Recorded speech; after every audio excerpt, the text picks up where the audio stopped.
Bab 075. Raihan turun dari mobil dan berjalan menuju kontrakan Naya dengan langkah tegap dan keyakinan penuh atas apa yang akan ia lakukan nantinya, sebab ia sudah sangat yakin dengan keputusan dan jalan hidup yang telah ia pikirkan sejak di rumahnya tadi. Tangannya sudah bersiap akan mengetuk pintu, akan tetapi belum sempat ia mengayunkan tangannya, pintu sudah dibuka dari dalam. Seolah mereka adalah dua orang yang sudah ditakdirkan oleh sang pemilik semesta untuk saling bertemu meski keduanya tak saling memberitahu. "Mau kemana malam-malam begini?" tanya Raihan ketika wajah Naya terlihat saat pintu dibuka. "Ya kamu ngapain malam-malam di sini?"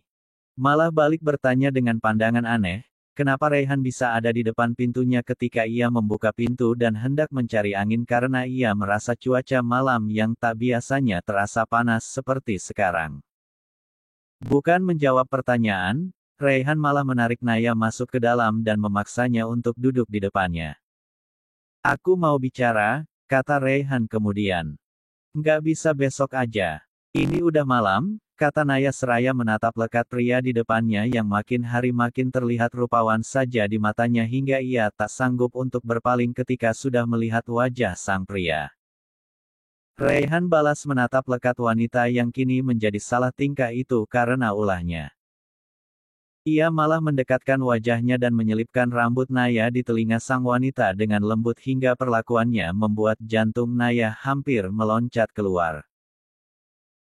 Dalam benak Naya timbul rasa ingin tahu apa yang terjadi dengan lelaki di hadapannya. Ia memperlakukan dirinya dengan begitu manis terhadapnya. Sungguh jika waktu bisa dihentikan ingin rasanya ia menghentikannya dan ingin terus melihat Raihan yang seperti ini. Sebab ia tahu esok hari Raihan akan kembali seperti semula, lelaki yang hanya bisa berkata seenaknya tanpa memikirkan perasaan orang lain, bahkan tak segan memancing emosi meskipun ia adalah kekasihnya. "Aku mau menikah," ucap Raihan singkat. Naya bagai tersambar petir di siang yang panas terik, tanpa adanya mendung yang membuat ia akan menyiapkan telinga dan jantungnya terlebih dulu. Ia begitu kaget tak tahu harus bagaimana, yang jelas ia tak mengerti dengan kata menikah yang dilontarkan oleh Raihan, dan dengan siapa lelaki itu akan menikah. Wanita itu bergerak memundurkan kepala menjauhi tangan sang kekasih dengan raut wajah takut dan kaget yang muncul bersamaan. Naya terdiam cukup lama tak tahu harus mengutarakan apa dan harus bagaimana menghadapi pernyataan Raihan. "Kenapa kamu diam aja?" tanya Raihan yang tak sabar melihat Naya hanya diam tak menanggapi perkataannya barusan. Naya menarik napas dan mencoba memusatkan pikiran sebelum menjawab pertanyaan dari Raihan yang tengah menatap dirinya dengan tajam dan menuntut. "Dengan siapa?" akhirnya memberanikan diri untuk bertanya. "Hah?" Mulut Raihan terbuka tak percaya dengan pertanyaan konyol yang keluar dari mulut Naya. "Dena." Malah menyebut nama wanita lain yang memang sempat mendekati Raihan, bahkan hingga sekarang pun sepertinya wanita itu masih berusaha untuk mendekati kekasihnya meskipun ia tahu kekasihnya itu tak pernah meladeni. Namun tetap saja ia merasa tidak mungkin Raihan tak tergoda jika terus dipepet oleh wanita seksi macam Dena, apalagi mengingat keluarga Dena yang jelas asalnya berbeda jauh jika dibandingkan dirinya yang hanyalah seorang anak yatim piatu dan seorang yang pernah menjadi penghuni panti asuhan. Sungguh kenyataan dirinya yang sangat berbeda jauh jika dibandingkan dengan Dena membuat ia terkadang merasa tak pantas jika harus berdampingan dengan Raihan. Raihan makin mengerutkan kening mendengar nama Dena disebut dalam pembicaraan mereka berdua yang harusnya menjadi romantis karena dirinya mengajak menikah wanitanya. "Kapan mau menikah?" Masih terus mengajukan pertanyaan-pertanyaan ngaconya tanpa mau melihat ekspresi aneh dari lelaki di depannya sekarang ini. Raihan mendengus kesal melihat betapa bodohnya wanita yang akan ia nikahi ini. "Minggu besok," menjawab dengan serius. Jantung Naya kali ini sepertinya benar-benar berhenti saat mendengar jawaban dari Raihan. Bibir Naya bergetar mengulangi perkataan Raihan, Minggu besok." Rasanya ingin menangis kencang karena pikirannya yang salah mengartikan setiap kata yang terucap dari mulut Raihan. Kenapa? Raihan malah bertanya tenang meskipun dalam hatinya ia terus mengumpat kesal. Naya menggeleng kepala seraya menggigit bibir bawahnya menahan tangis yang mungkin akan mengguncang kamarnya saat Raihan pergi nanti. Nggak apa kan, kalau aku nikah? Mulai tahu apa yang kini ada di dalam pikiran Naya dan bakat aktingnya langsung keluar tanpa harus membaca naskah karena dirinya hanya perlu membaca situasi yang membuat dirinya senang apalagi ketika melihat wajah Naya ketika mengira dirinya akan menikah dengan wanita lain. Sungguh rasa dongkol kini berganti menjadi kesenangan tersendiri baginya. Dengan gelengan kepala cepat Naya menjawab pertanyaan Raihan. Ya udah kamu pulang aja sekarang, aku mau tidur, kata Naya bangun dari duduknya dan berdiri di dekat pintu mempersilahkan Raihan untuk keluar. Rasanya sudah tak tahan untuk menumpahkan air mata yang memberontak meminta untuk segera dikeluarkan. Raihan mengangkat bahunya serta menarik napas lalu mendekati Naya dan memegang kedua bahu sang wanita dengan menunjukkan wajah seolah sangat menyesal. Maafin aku, ucapnya sebelum keluar. Perkataannya makin membuat bibir Naya bergetar tak tahan untuk menangis. Begitu Raihan melangkah memunggunginya, ia lantas menutup pintu dan menguncinya dengan cepat karena kesal ia menarik kunci dan melemparkannya ke sembarang arah hingga tak terlihat kemana larinya kunci pintu itu. Bergerak cepat menuju kamar tidur dan menjatuhkan diri di ranjang menumpahkan semua air mata di atas bantal yang dalam sekejap saja sudah basah bagaikan disiram oleh seember air.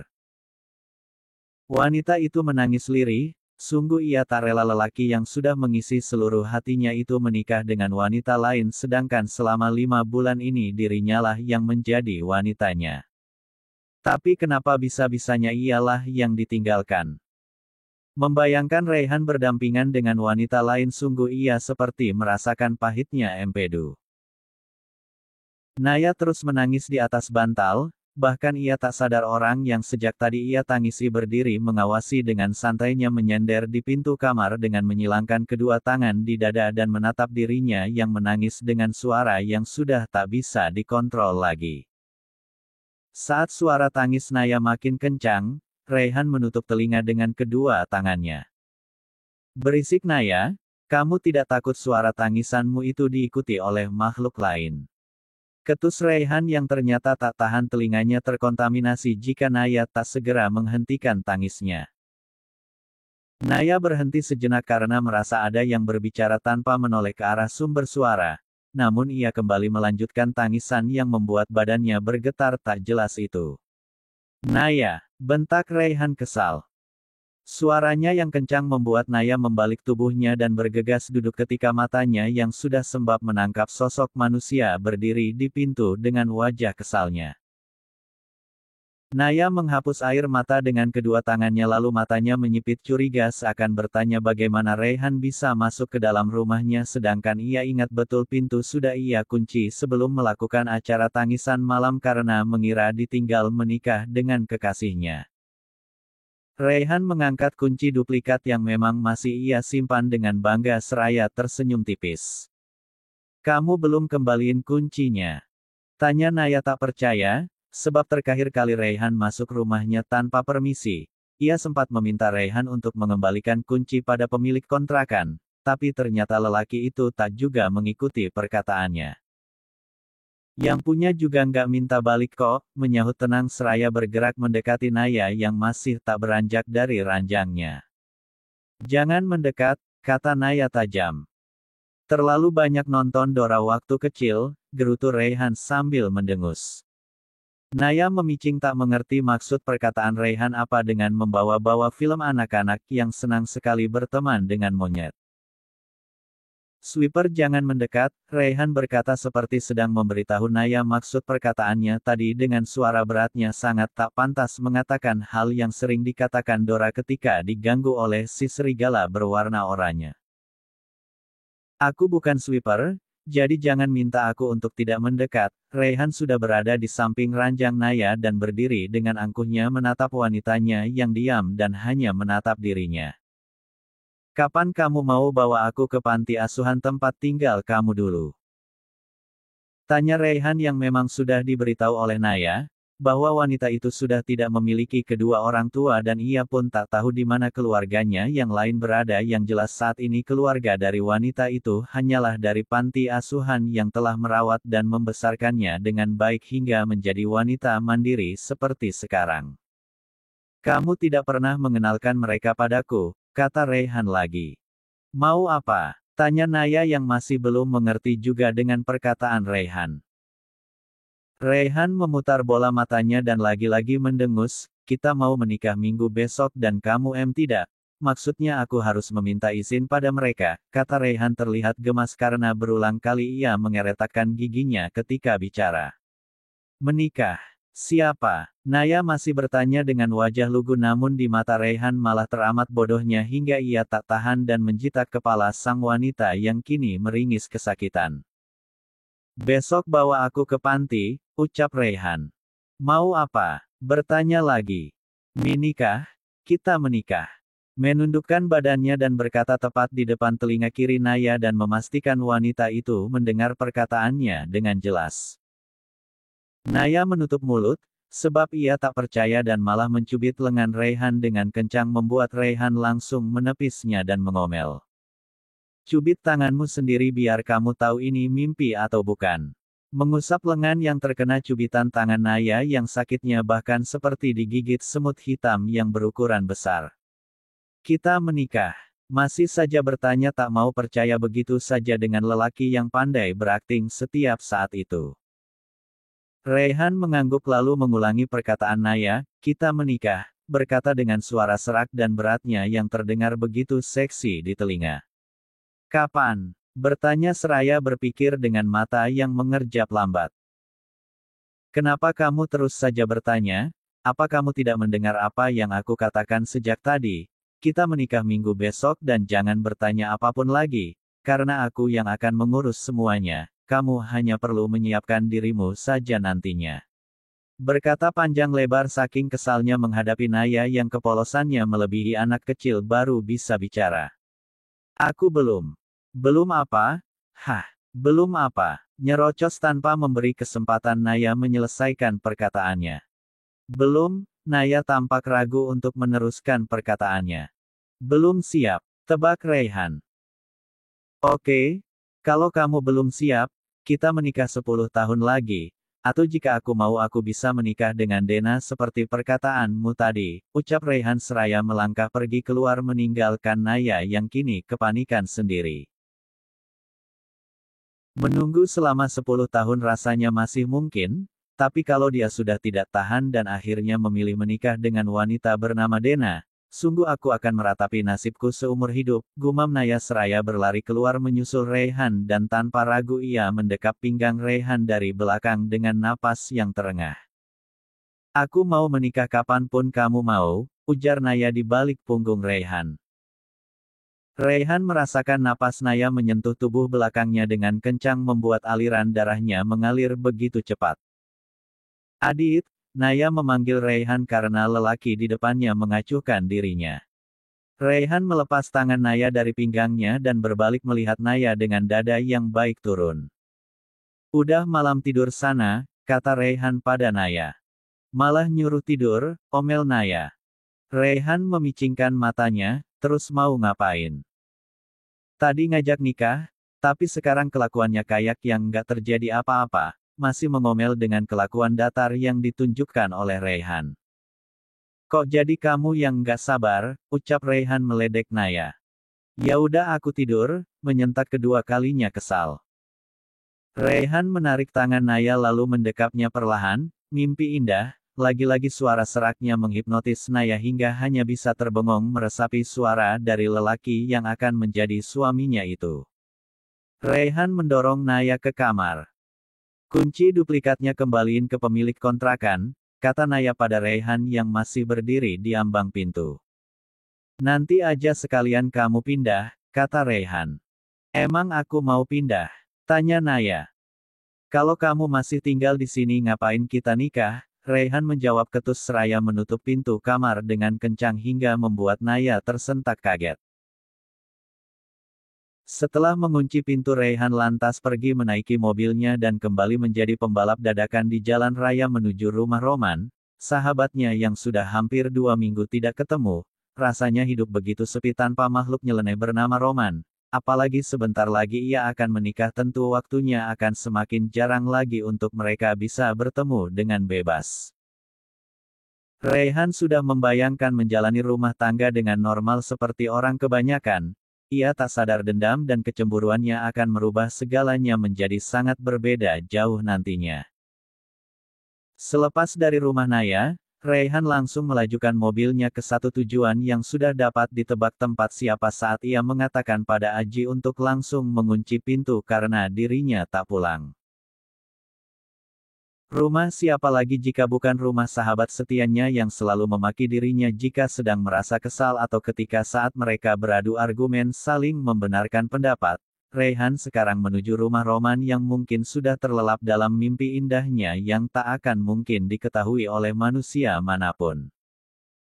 Lelaki berusia 27 tahun itu lantas membunyikan mobil dengan kencang saat tak sabar penjaga membukakan pagar besi yang berdiri kokoh di depannya. Ia lalu masuk ketika pagar terbuka dan memarkirkan mobilnya begitu saja di halaman seraya bergegas masuk. Namun langkahnya terhalang ketika menyadari pintu rumah dikunci oleh sang empunya rumah, padahal ia tahu betul bahwa orang yang ia tuju ada di dalam rumah menikmati tidur malamnya.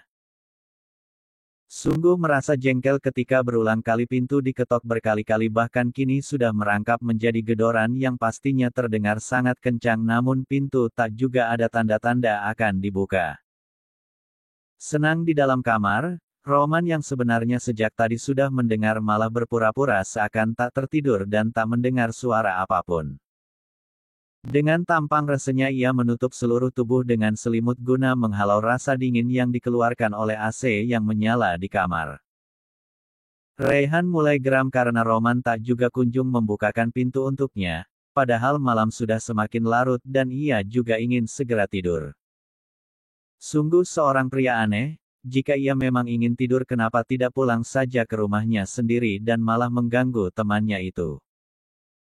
Di dalam kamar, Roman terlihat mengintip dari balik selimut ketika tak lagi mendengar kerusuhan yang diciptakan oleh sang teman di luar rumahnya. Karena tahu Raihan tak mungkin kembali ke rumahnya begitu saja, Roman akhirnya mengalah dan memutuskan untuk membuka pintu. Dengan menyeret langkahnya, pria yang masih setengah mengantuk itu berjalan ke ruang tamu guna menggapai pintu yang memang sengaja ia kunci. Mata Raihan segera membelalak tajam saat melihat Roman sudah berdiri di tiang pintu dengan raut wajah yang tidak menunjukkan perasaan bersalah sedikit pun karena sudah membiarkan dirinya menunggu, bahkan kepalan tangannya sakit setelah digunakan untuk menggedor pintu guna membangunkan si pemilik rumah yang nyatanya hanya berpura-pura tidur. Raihan gegas beranjak masuk mendahului Roman, bahkan dengan sengaja menyenggol bahu temannya itu dengan kencang seolah melampiaskan kekesalan sebagai balasan apa yang telah dilakukan oleh temannya. Udah kayak perempuan aja lu, pintu pakai dikunci segala, oceh Raihan seraya terus melangkah. Lu pikir yang takut kemalingan cuma perempuan aja? Roman berkata sengit menjawab ucapan dari sang teman yang kini sedang membuka kancing kemejanya satu persatu. Mau ngapain? Sambung Roman dengan pandangan menyelidiknya. Mau mandi? Gerah, ucap Raihan santai. Dahi Roman mengernyit mendengar jawaban Raihan, sebab tak biasanya temannya itu mandi tengah malam begini. Karena jika merasa gerah dan abis keluar rumah, Raihan hanya perlu mencuci wajah juga tangan dan kakinya saja sebelum tidur serta mengganti pakaian. Namun malam ini kelakuan Raihan sungguh membuatnya berpikir yang tidak-tidak.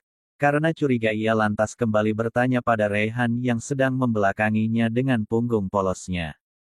Dari mana? Tanyanya singkat. Tanpa menoleh, Raihan menjawab setenang mungkin karena memang ia tak melakukan apapun seperti yang apa kini ada di pikiran Roman. Rumah Naya, sahutnya seraya membuka kancing celana panjang yang ia kenakan dan mendorong turun celana itu masih dengan posisi membelakangi Roman. Wah, ngapain aja lu? Makin mengorek apa yang sudah dilakukan oleh sang teman. Otak lu bangun tidur, mending lu cuci sana, Biar nggak kotor, kata Raihan mulai mengerti jalan pikiran Roman. Ya lu lagian ngapain malam-malam ke rumah perawan? Tak mau mengalah bahkan ketika Raihan kesal dan bersiap melemparkan kunci mobilnya Roman masih juga tak mau mengerti dengan apa yang sudah dikatakan oleh Raihan. Bodoh amat ah, punya teman otaknya nggak guna, gerutu Raihan lalu bergegas pergi masuk ke dalam kamar mandi.